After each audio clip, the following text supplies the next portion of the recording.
Hello दोस्तों, स्वागत है आपका बीके स्टडीज़ के यूट्यूब चैनल में। देखिए, पिछले वीडियो में हम पढ़ चुके हैं स्वर संधि, व्यंजन संधि और विसर्ग संधि। देखिए, अब इन संधियों के अलावा कुछ विशेष संधियां होती हैं और कई बार प्रश्न आ जाता है जहां पर एक से ज़्यादा संधि हों तो वहां पर हम कौन सी संधि को प्रेफरेंस देंगे। कुछ इसी तरीके के नियमों को आज हम डिस्कस करने वाले हैं और कुछ विशेष प्रकार की संधियों को आज हम बताने वाले हैं। तो आइए शुरू करते हैं आज का topic. Welcome to BK studies. देखिए, BK studies Rampur YouTube channel आपके लिए हर सब्जेक्ट के बेहतरीन वीडियो ला रहा है। अब आपका काम सिर्फ इतना है, चैनल पर वीडियो देखें तो उसे लाइक करना ना भूलें। साथ ही आपको वीडियो पसंद आता है, चैनल को सब्सक्राइब करें ताकि अगले वीडियो का नोटिफिकेशन आपको मिल जाए। और साथ ही अगर आपको और लोगों को बताना है, अगर आपको पसंद आता है, आप चाहते हैं कि आपके दोस्त भी इसमें जागरूक हों, तो उनको भी ये लिंक शेयर करना ना भूलें। देखिए, संधि के कुछ तथ्य। पहला तथ्य, दो वर्णों के मेल से संधि बनती है। याद रखें, यहाँ पर मेरा है दो वर्णों के मेल से, स्वर और व्यंजन, व्यंजन स्वर, स्वर और विसर्ग। यानी यहाँ पर जो मेल होगा वो दो वर्णों का। दूसरा, हर संधि का उदाहरण स्वतः समास का उदाहरण होता है। देखिए, हर संधि जो होगी वो समास का उदाहरण हो सकती है, पर समास का उदाहरण संधि का उदाहरण नहीं होता। याद रखेंगे, हर संधि का उदाहरण समास का उदाहरण होगा, लेकिन हर समास का उदाहरण संधि का उदाहरण नहीं होता। तीसरा, संधि में एक स्थान पर एक ही संधि नियम लागू होगा। पहली बार जिस नियम से संधि हुई है वही मान्य है। याद रखें, अगर एक संधि में दो या तीन संधियां यूज हो रही हैं और पहली बार जो संधि प्रयुक्त की गई है तो केवल वही नियम लागू होगा। भले ही फिर से संधि होती हो तो द्वितीय नियम मान्य नहीं है। चौथा तथ्य, किसी भी शब्द का संधि विच्छेद करते समय उसे उस स्थान से तोड़ा जाए जहां से दोनों शब्दों का सहज व सार्थक खंड हो जाता हो। याद रखें, सहज व सार्थक खंड हो जाता हो। अब देखिए, चौथे को अगर इसको देखें तो विस्तार देखें। पहला क्या है? पहला प्रयास सहज व सार्थक खंड हो। दूसरा, पहले खंड का अर्थ प्राप्त हो जाए, दूसरा खंड निरर्थक हो तो भी उसे प्रत्यक मानकर, यानी याद रखें, पहला खंड तो सार्थक हो गया, दूसरे खंड को हम प्रत्यय मानकर क्या संधि मान लेंगे। तीसरा व अंतिम प्रयास, दोनों खंड निरर्थक ही रहे हों परंतु किसी नियम से सार्थक शब्द बनता हो। याद रखें, दोनों शब्द निरर्थक हैं लेकिन किसी नियम से वहाँ पर क्या बन रहा हो? सार्थक शब्द बन रहा हो, तो वहाँ पर संधि मान्य होगी। पांचवा तक, किसी एक संधि पद में एक से अधिक स्थान पर भी संधि विच्छेद हो सकते हैं। वे तभी माने जाएंगे जब एक ही संधि नियम से सभी संधि विच्छेद किए गए हों। अलग अलग नियम नहीं होना चाहिए। जैसे आप देख सकते हैं सच्चिदानंद, तो आप देखिए कैसे देखेंगे। आप इसको देखेंगे सत, सा, आ, ठीक, ता के बाद अब यहाँ पर आता है आपका चा के बाद आपकी आती है ई के बाद आता है आपका ता के बाद आता है आपका बड़ा आ के बाद आपका आता है ना पर आता है आपका आ के बाद आता है आपका ना के बाद दा और दा के बाद आ। तो इस तरीके से आप देखते। अब देखिए, ता और ता के बाद क्या रहा है? चा। तो ये ता जो है किस में बदल जाता है? चा में। तो देखिए, सा च, चा पर ई की मात्रा ची, सच्चिदा नंद। अब देखिए यहां पर क्या है? ता। तो यहां पर ता है और ता के बाद क्या आ रहा है? स्वर। ता के बाद क्या आ रहा है? स्वर, और वो भी क्या आ रहा है? बड़ा। तो ये जो स्वर बनेगा ये किस में बदल जाता है? ता किस में बदल जाता है? दा में। तो यहां पर क्या होता है?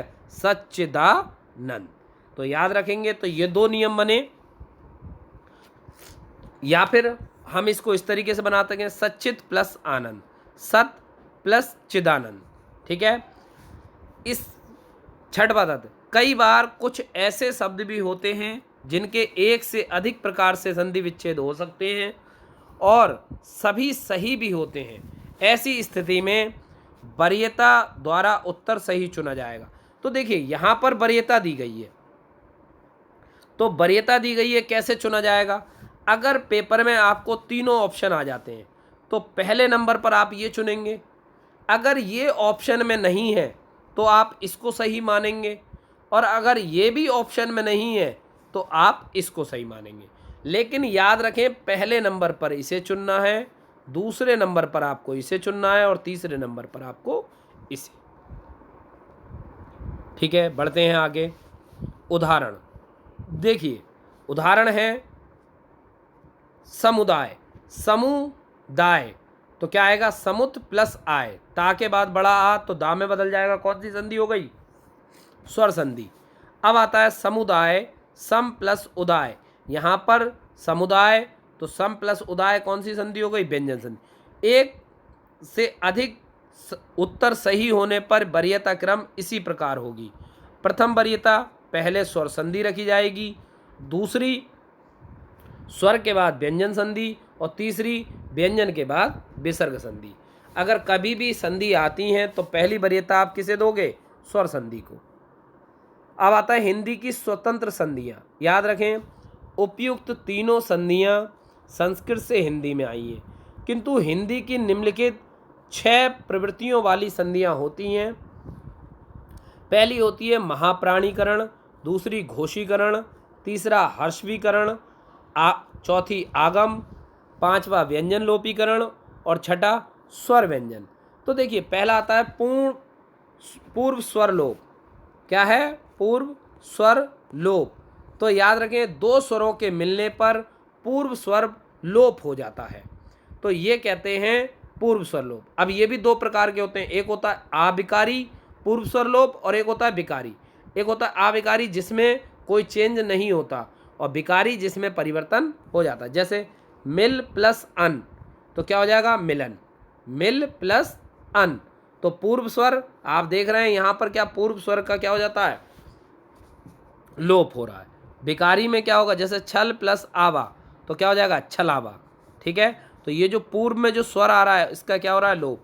विकारी पूर्व स्वर में जैसे भूल प्लस आवा, तो यहाँ पर क्या है? विकार उत्पन्न हो जाएगा। जब बड़े ऊ की मात्रा है तो किस में बदल जाएगी? छोटे ऊ में, भुलावा। लूट प्लस एरा तो लुटेरा। आप यहाँ देखेंगे यहाँ पर चेंज हो रहा है और यहाँ पर कोई भी स्वर में चेंज नहीं हो रहा। अब आता है हर्षवकारी स्वर संधि।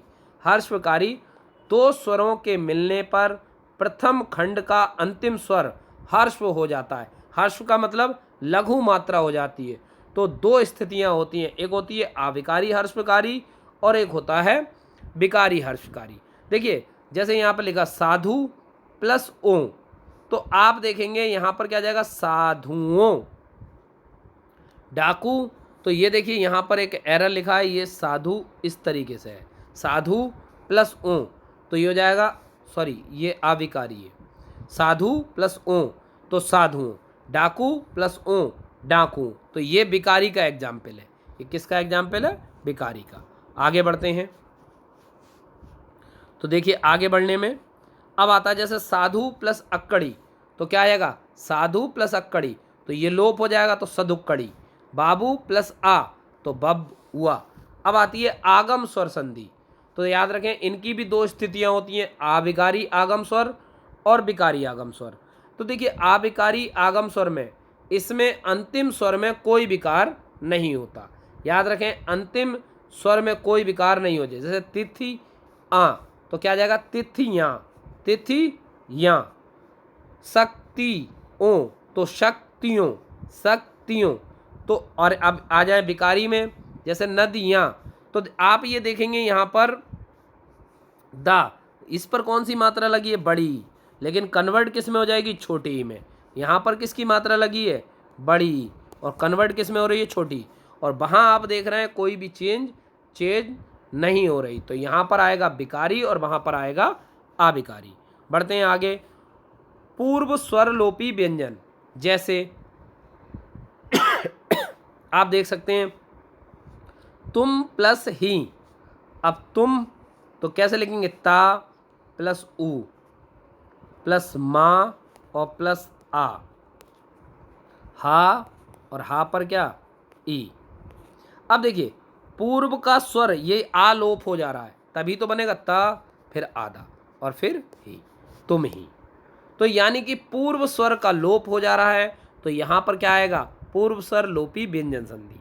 ठीक है, आगे बढ़ते हैं। स्वर व्यंजन लोपी व्यंजन संधि, स्वर व्यंजन लोपी व्यंजन संधि, जैसे कुछ प्लस ही, तो क्या आ जाएगा, कुछ ही। कुछ यानी इसमें प्रथम खंड के स्वर और अंतिम खंड के व्यंजन का लोप हो जाता है। जैसे एग्जाम्पल के तौर पर समझ लें, जैसे का पर मात्रा लगी है किसकी, ऊ की। फिर छा पर क्या है, आ। फिर आ के बाद हा, और हा पर किसकी मात्रा लगी है, ई। तो देखिए मैंने बोला प्रथम खंड के स्वर, ठीक, और अंतिम खंड के व्यंजन का लोप हो जाता है। तो देखिए ये बना कु, छ और ई, तो क्या आ गया, कुछ ही। ऐसे ही ई स तो इसी। ठीक, अगले आता है मध्यम लोपी व्यंजन संधि। तो प्रथम खंड के अंतिम वर्ण का लोप हो जाता है। देखिए प्रथम खंड के अंतिम वर्ण का लोप हो जाता है। देखिए कैसे लोप होगा, देखिए अब ये लिखा है वा, हा, आ, हा और ई। अब देखिए अंतिम वर्ण का लोप हो जाता है, तभी तो बनेगा, देखिए व, हा और ई, वही। ऐसे यह ही, यही। फिर आती है पूर्व स्वर हर्षकारी व्यंजन संधि। इसमें प्रथम खंड का प्रथम वर्ण हर्ष हो जाता है, प्रथम खंड का प्रथम वर्ण हर्ष हो जाता है। तो इसको याद रखेंगे बहुत, कि प्रथम खंड का प्रथम वर्ण हर्ष हो जाता है। जैसे का पर मात्रा लगी अ, ना पर मात्रा लगी अ, फिर का पर मात्रा लगी आपकी आ, फिर टा और टा पर मात्रा लगी बड़े आ की। तो आप यहाँ पर देख रहे हैं, अगर मैं यहाँ पर देखूँ तो ये प्रथम वर्ण वाले का मात्रा कितनी हो जाती है, आधी, यानी हर्ष हो गई तो का, फिर ना, फिर का और टा। तो यहाँ पर आप देख सकते हैं प्रथम मात्रा क्या हो, जैसे पानी, तो पानी तो क्या आ जाएगा, पन घट, घाट घट, या पनी घट। तो आप इस तरीके से आप देख सकते हैं। अब आता है महाप्राणीकरण व्यंजन संधि। प्रथम खंड का अंतिम वर्ण बा हो, द्वितीय खंड का प्रथम वर्ण हा हो, तो हा का भा हो जाता है। तो हा का क्या हो जाता है, भा। बा और हा मिलकर क्या होंगे, भा। जैसे आ के साथ में, सॉरी देखिए आ के साथ में क्या है, बा, और बा के साथ में आ, हा, और हा के साथ में बड़ी। ठीक, अगर इसको हम देखते हैं तो ये बा और हा मिलकर क्या हो रहा है, भा। तो इसका जो संधि विच्छेद होगा वो क्या होगा, तो ये बन जाएगा आ, और बा किस में बदल जाएगा, भा में, तो ये जाएगा अभी। ठीक है, तो याद रखेंगे महाप्राणीकरण, प फ ब भा। तो अल्प प्राण है, अल्प प्राण से किस में बदल जाएगा, महाप्राण में। याद रखें, तीसरा अल्प प्राण है, अल्प प्राण से अपने वर्ग के किस में बदल जाएगा, महाप्राण में। फिर आएगा सानुनासिक यानी आनुनासिक मध्यम लोपी व्यंजन। तो याद रखेंगे ये सानुनासिक नहीं है, इसको हम लिखेंगे आनुनासिक, यहाँ पर आ कर लेंगे। ठीक, तो प्रथम खंड के अनुनासिक स्वरयुक्त व्यंजन का लोप हो जाता है, इसकी केवल अनुनासिकता बची रहती है। जैसे जहाँ प्लस ही तो जहीं, जहाँ प्लस ही जहीं, कहाँ प्लस ही कहीं, और वहाँ प्लस ही वहीं। अब आता है आकारम व्यंजन संधि। इस संधि करने पर बीच में आकार का आगम हो जाया करता है। जैसे आगम मतलब होता है आ का स्थान। जैसे आप देख सकते हैं आगम का मतलब होता है आ का आ जाना बीच में, आकार या फिर आगम हो जाएगा। जैसे सत्य, देखिए सा में आ के बाद ता के बाद या और या के बाद आ, सत्य। फिर न और ना पर बड़ा आ, फिर बड़े आ के बाद शा और शा के बाद आ। तो आप देखते हैं अब यहाँ पर सत्य आया और यहाँ पर क्या है आपका ना, तो इसके बीच में आ का आगम हो जा रहा है, तो ये आ के आगम होने से ये बन जाएगा सत्यानाश। ऐसे ही मूसल, तो मूसल पे क्या आ का आगम हो गया तो मूसलाधार। हिंदी की अन्य सूची जैसे विश्व प्लस मित्र तो विश्वामित्र, सब प्लस ही, देखिए बा और हा पर अगर देखें तो वही, जहाँ प्लस ही जहीं, अम प्लस चूर, देखिए आम। अब मैंने कहा था कि जब पहले वर्ण का हर्ष हो जाता है तो यहाँ पर हर्ष हो रहा है, कब प्लस ही तो बा का भा हो जा रहा है, कहाँ प्लस ही अनुसार गायब हो जा रहा है, पोत प्लस दार पोतदार, बच्चा प्लस पन बचपन, देखिए हर्ष हो गया, घोड़ा प्लस दौड़ यहाँ पर भी हर्ष हो गया, लड़का प्लस पन हर्ष, जब प्लस ही तो अब प्लस ही अभी, यहाँ प्लस ही यहीं, कुल प्लस अटा कुलटा,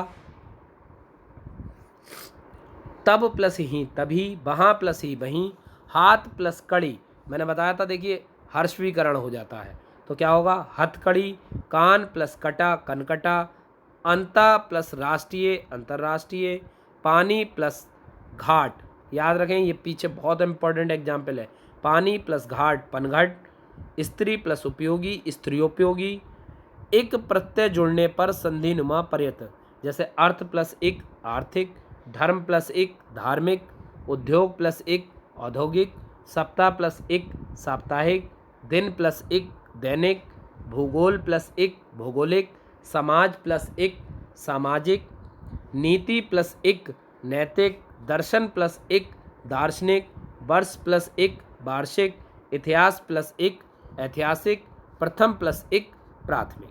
देखिए इस प्रकार ये जो संधि हैं लगभग सारी संधि हमारी समाप्त हो गई हैं। अब हम मंडे को अगले टॉपिक में जब आपसे मिलेंगे तो समास के साथ मिलेंगे, और समास को पढ़ना ना भूलें क्योंकि हम समास की बहुत ही महत्वपूर्ण कड़ी और 1 बाय 1 एक एक समास को डिटेल में क्लियर करेंगे। इसी आशा के साथ कि आपको वीडियो पसंद आया होगा। साथ ही अब आपको बताना है कि विशेष संधियां यानी स्वर यंत्रीय संधियां कितने प्रकार की होती हैं, इसका उत्तर आपको कमेंट बॉक्स में देना है। और सच्चिदानंद में कौन सी संधि है, इसका उत्तर भी आपको कमेंट बॉक्स में देना है। इसी आशा के साथ कि आपको वीडियो पसंद आया होगा। शुक्रिया, धन्यवाद, आपका दिन शुभ रहे।